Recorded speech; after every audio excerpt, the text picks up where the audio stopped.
मकानी इदारनि जे तरमीमी बिल ते मुतहिदा पाकिस्तान ऐं पीपल्स पार्टी आमूं साम्हूं। मुतहिदा 27वीं तरमीम में मकानी इदारनि जे बिल ते डेडलॉक जी ज़िम्मेवार पीपल्स पार्टी खे करार ॾेई छॾियो। वफ़ाक़ी वज़ीर मुस्तफ़ा कमाल पीपल्स पार्टी खे ख़बरदार कयो आहे त मकानी निज़ाम जे बिल ते ॻाल्हियूं न थियूं त 18वीं तरमीम ख़तमु थी वेंदी ऐं सिंध में नओं सूबो ठहंदो। ईंदड़ महीननि में मकानी निज़ाम बाबति तरमीम ऐवान में ईंदी ऐं मंज़ूर बि थी वेंदी। तव्हां भले 18वीं तरमीम जियां मकानी निज़ाम वारे बिल जो बि क्रेडिट खणो। कराची में प्रेस कॉन्फ्रेंस कंदे मुस्तफ़ा कमाल चयो त पीपल्स पार्टी 27वीं तरमीम में मकानी इदारनि जे बिल खे शामिल करण लाइ तयारु न हुई, उन करे डेडलॉक पैदा थियो। सूबाई वज़ीर शहजील मेमण ऐं नासिर हुसैन शाह चयो आहे त सिंध जो विरहाङो ॾुखियो न नामुमकिन आहे। मुतहिदा बानी जियां संदसि पैरोकार सिंध टोड़ण जी ॻाल्हि करे रहिया आहिनि। मुतहिदा जी ॻाल्हि हिकु मां ॿुधी ॿिए कन मां कढी छॾणु घुरिजे। मुस्तफ़ा कमाल जी प्रेस कॉन्फ्रेंस ते रद्दअमल में सूबाई वज़ीरनि चयो त MQM पंहिंजे मुर्दा सियासत में साह विझण जी कोशिशि करे रही आहे। मुतहिदा वारा हर वक़्तु सियासत में रहणु घुरनि था। हू जिन मकानी चूंडुनि जी ॻाल्हि करे रहिया आहिनि उन जो शिकस्त जे डप खां बाइकआउट करे छॾियो हो।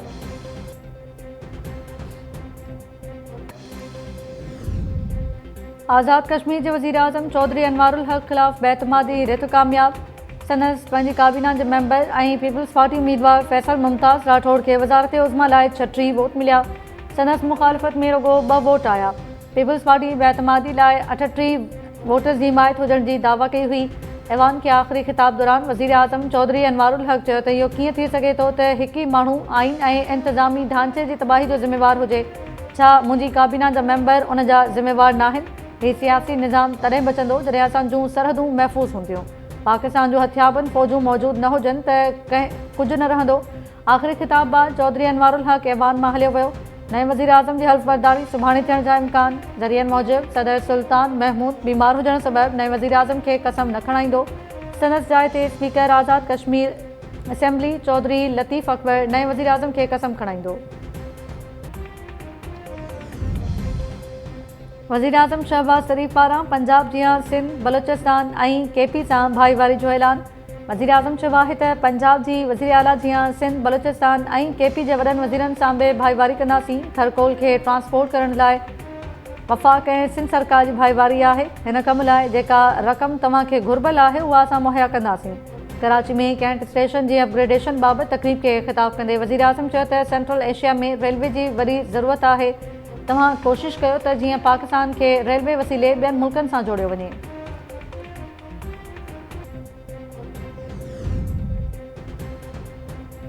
लाहौर हाई कोर्ट बार जो जनरल हाउस इजलास वकीलनि जो एहतजाज ऐं रैली। 27वीं तरमीम ख़िलाफ़ नारा।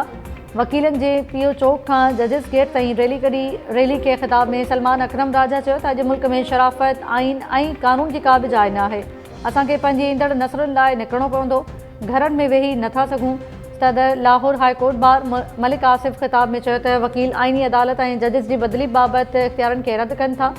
ॿिए पासे सिंध बार काउंसिल जे सॾ ते 27वीं तरमीम ख़िलाफ़ सॼी सिंध में आइनी अदालतनि जे कार्रवाइनि जो बाइकआउट। कराची में वकीलनि सिटी कोर्ट जा दरवाज़ा बंदि करे छॾिया। मलीर हैदराबाद सखर लाड़काणो शहीद नज़ीराबाद ऐं मीरपुर ख़ास में वकीलनि पारां अदालती कार्रवाइनि जो बाइकआउट।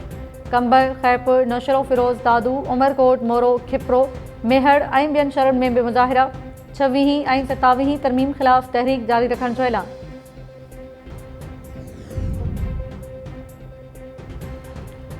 बांग्लादेश जी अदालत अॻूणी वज़ीर आज़म शेख हसीना वाजिद खे मौत जी सज़ा ॿुधाए छॾी। बांग्लादेश इंटरनेशनल क्राइम ट्रिब्यूनल जी टिरुकनी बेंच आरो ॿुधणी दौरान हसीना वाजिद मथां इंसानियत ख़िलाफ़ ॾोह साबित। हसीना वाजिद खे संदसि गैर मौजूदगी में सज़ा ॿुधाई वई। खेसि तशदुद लाइ भड़काइण ऐं क़त्ल जा हुकुम ॾियण ते उमिरि क़ैद जी सज़ा बि ॿुधाई वई। अदालती फ़ैसिले में चयो वियो आहे त लीक थियल फ़ोन कॉल मूजिबि हसीना वाजिद मुज़ाहिरा कंदड़ शागिर्दनि जे क़त्ल जा हुकुम ॾिना। शागिर्दनि जा मुतालबा ॿुधण बदिरां फ़सादनि खे हवा ॾिनी वई। शागिर्दनि जी तहरीक खे ताक़त सां दॿाइण लाइ तौहीन जोॻा क़दम खयां विया। मुज़ाहिरीन ते ड्रोन हेलीकॉप्टर ऐं मौतमार हथियार इस्तेमालु कया विया। अदालत चयो त अवामी लीग सियासी सरगर्मियूं जारी रखी नथी सघे। अदालती फ़ैसिले बाद ढाका शेख मुजीबुर रहमान जे घर ॿाहिरियां एहतजाज। शेख हसीना वाजिद 2024 में वज़ीर आज़म तौरु शागिर्दनि जी तहरीक ख़िलाफ़ क्रैकडाउन जो हुकुम ॾिनो हो। अदालती फ़ैसिले बाद बांग्लादेश सरकार पारां भारत खां हसीना वाजिद जी हवालगी जो मुतालबो। बांग्लादेश परॾेही वज़ारत चयो आहे त भारत ॿितरफ़े मुआहिदे तहत शेख हसीना वाजिद ऐं अॻूणे घरू वज़ीर खे हवाले करण जो पाबंद आहे। नून लीग के सीनियर अगवान ख्वाजा साद रफ़ीक 27वीं तरमीम ख़िलाफ़ एहतजाज तौर इस्तीफ़ा ॾींदड़ जस्टिस मंसूर अली शाह ऐं जस्टिस अतर मिनल्ला खे ईमानदार ऐं सचो करार ॾेई छॾियो। जारी कयल बयान में ख्वाजा साद रफ़ीक चयो त जस्टिस मंसूर अली शाह ऐं जस्टिस अतर मिनल्ला खां पोइ लाहौर हाई कोर्ट जो जस्टिस शम्स महमूद मिर्ज़ा बि इस्तीफ़ा ॾेई सफ़ में शामिल थी वियो आहे। जस्टिस अतर मिनल्ला जजिस जी बहाली तहरीक में फ्रंट लाइन ते हो। जस्टिस अतर अदलिया में कुझु ॻणिया वेंदड़ दयानतदार ऐं सचनि माण्हुनि मां हिकु हो। जस्टिस मंसूर अली शाह खे शानदार कमु कंदे ॾिठो हो। हू बिना शक कंहिंजे बि दबाव में अचण जे पंहिंजो कमु कंदो हो। हिकु ज़मानो संदसि क़ाबिलियत ऐं दयानतदारी मञींदो हो। जस्टिस शम्स महमूद मिर्ज़ा बि सुठी साख रखंदड़ जजिस में ॻणियो वेंदो आहे। जजिस जी इस्तीफ़ा ते ख़ुशी जा दोहल वॼाइण बदिरां पैदा थियल फॉल्ट लाइन्स पुर करण जो फ़िक्र करणु मुनासिब अमल हूंदो। वफ़ाक़ी आइनी अदालत जे वधीक ॿिनि जजिस अॼु हलफ़ खणी वरितो। वफ़ाक़ी आइनी अदालत जे chief justice Aminuddin Khan, justice Rozi Khan ऐं जस्टिस अरशद हुसैन खां हलफ़ खणायो। हलफ़ बर्दारी तक़रीब इस्लामाबाद हाई कोर्ट जे कॉन्फ्रेंस रूम में थी। वफ़ाक़ी आइनी अदालत केसिस जूं ॿुधणियूं हलाइण शुरू करे छॾियूं। चीफ जस्टिस अमीनुद्दीन ख़ान वफ़ाक़ी आइनी अदालत जे लाइ टे बेंचिस जोड़े छॾियूं। पहिरीं बेंच में chief justice Aminuddin Khan, justice Ali Baqir Najafi ऐं जस्टिस अरशद शाह शामिल। ॿी बेंच में जस्टिस हसन अज़हर रिज़वी ऐं जस्टिस के आक़ा शामिल ऐं टीं बेंच में जस्टिस आमिर फारूक ऐं जस्टिस रोज़ी ख़ान शामिल। सिंध जे वक़्ती गवर्नर आइनी बेंचिस बाबति ऑर्डिनेंस जारी करे छॾियो। आइनी बेंचिस जो तरीक़ेकार ऐं अमल करणु ज़रूरी करार। ऑर्डिनेंस सॼी सिंध में लागू ऐं फौरी तौर अमल जोॻो हूंदो। सिंध असम्बली हाई कोर्ट जे आइनी बेंचिस लाइ तरीक़ेकार फ़राहम कंदी। ऑर्डिनेंस बाद केसिस जूं ॿुधणियूं हलाइण मुमकिन थी सघंदियूं। आइनी बेंच हाई कोर्ट जे जजिस से वधियल हूंदी। सीनियर तरीन जज आइनी बेंच जो सरबराह हूंदो। ANF जो कमु किलो मनशियात पकड़णु न पर सप्लाई लाइन कटणु आहे। तालिबान अफ़गानिस्तान में मनशियात जूं फैक्ट्रियूं बंदि कयूं त हिते शुरू थी वियूं। जस्टिस जमाल मंदोखेल जो मनशियात जी सप्लाई न रोकण ते सरकारी इदारनि मथां कावड़ जो इज़हार। मनशियात केस जे जवाबदार जी ज़मानत बाबति ॿुधणी दौरान जस्टिस जमाल मंदोखेल रिमार्क्स ॾींदे चयो त 5 या 10 किलो जो मसइलो नाहे, पर टन जे हिसाब सां मनशियात हथ अचे थी। मनशियात जा फ़सुल थी रहिया आहिनि, सभिनी खे मालूम आहे, पर को कार्रवाई नथो करे। इहो ज़ियाल हक़ जो ॾिनल तोहफ़ो आहे, हाणे उनखे भोॻियो। पाकिस्तान अफ़गान सरहद अणॼाणायल मुदे ताईं बंदि करे छॾी। हुकूमती इख़्तियारनि जो चवणु आहे त फ़ैसिले सां काबुल खे वाज़े पैगाम ॾिनो वियो आहे त पाबंदी मड़ियल TTP ऐं ॿियनि दहशतगर्द तंज़ीमुनि जे ख़ात्मे लाइ क़दम खणण ताईं वापार समेत ॿियूं समूरियूं सरगर्मियूं बंदि रहंदियूं। सरहदी बंदिश मामूल जो इंतज़ामी क़दम न पर पॉलिसी में स्ट्रेटेजिक तब्दीली आहे। अफ़गान तालिबान क़यादत खे आगाह कयो वियो आहे त दहशतगर्दनि ख़िलाफ़ कार्रवाई ताईं ॻाल्हियूं न थींदियूं।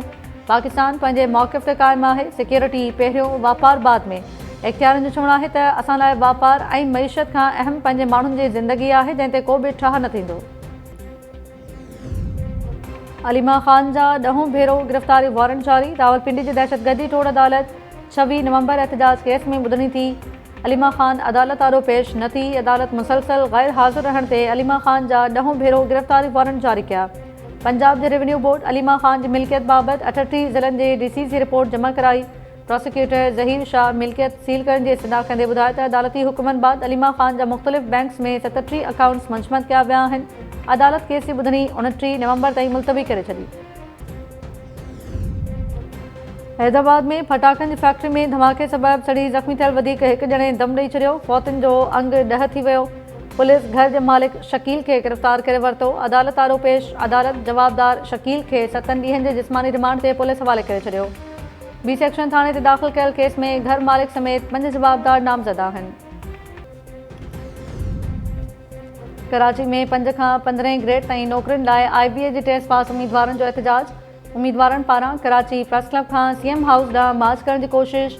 पुलिस उम्मीदवारनि खे रेड ज़ोन में दाख़िल थियण खां रोके वरितो। केतिराई उम्मीदवार गिरफ़्तार। उम्मीदवारनि जो चवणु आहे त पैसनि ते नौकरियूं ॾिनियूं पियूं वञनि। मेरिट जे लताड़ बंदि करे नौकरियूं ॾिनियूं वञनि। ऐं रतोदेरो में 9 ॾींहं अॻु अगवा बाद क़तलु कयल 3 वरनि जे ॿारड़े हसनैन हाजाणो जो केस 3 जवाबदारनि ते दाख़िल। मक़तूल नींग जे पीउ फारूक हाजाणो जी फ़रियाद ते केस दाख़िल कयो वियो। फ़रियादी FIR में ॼाणायो आहे त पुटु हसनैन खे मोहम्मद हसन दायो अगवा कयो। जवाबदार जो पीउ अल्ताफ़ ऐं अमड़ साजिदा दायो बि मुलविस आहिनि। जवाबदार जी सुञाणप CCTV कैमरा जी मदद सां थी। केस दाख़िल थियण बावजूदि जवाबदार गिरफ़्तार न थी सघिया। लाड़काणो हाई कोर्ट बार जे सदर अतर अब्बास सोलंकी चयो आहे त इंतिहाई ॾुखोईंदड़ वाक़ियो आहे। मक़तूल नींग जे वारिसनि जी मदद कंदासीं। वाक़िए जी शफ़ाफ़ जांच करे मुलविस जवाबदारनि खे इबरतनाक सज़ा ॾिनी वञे।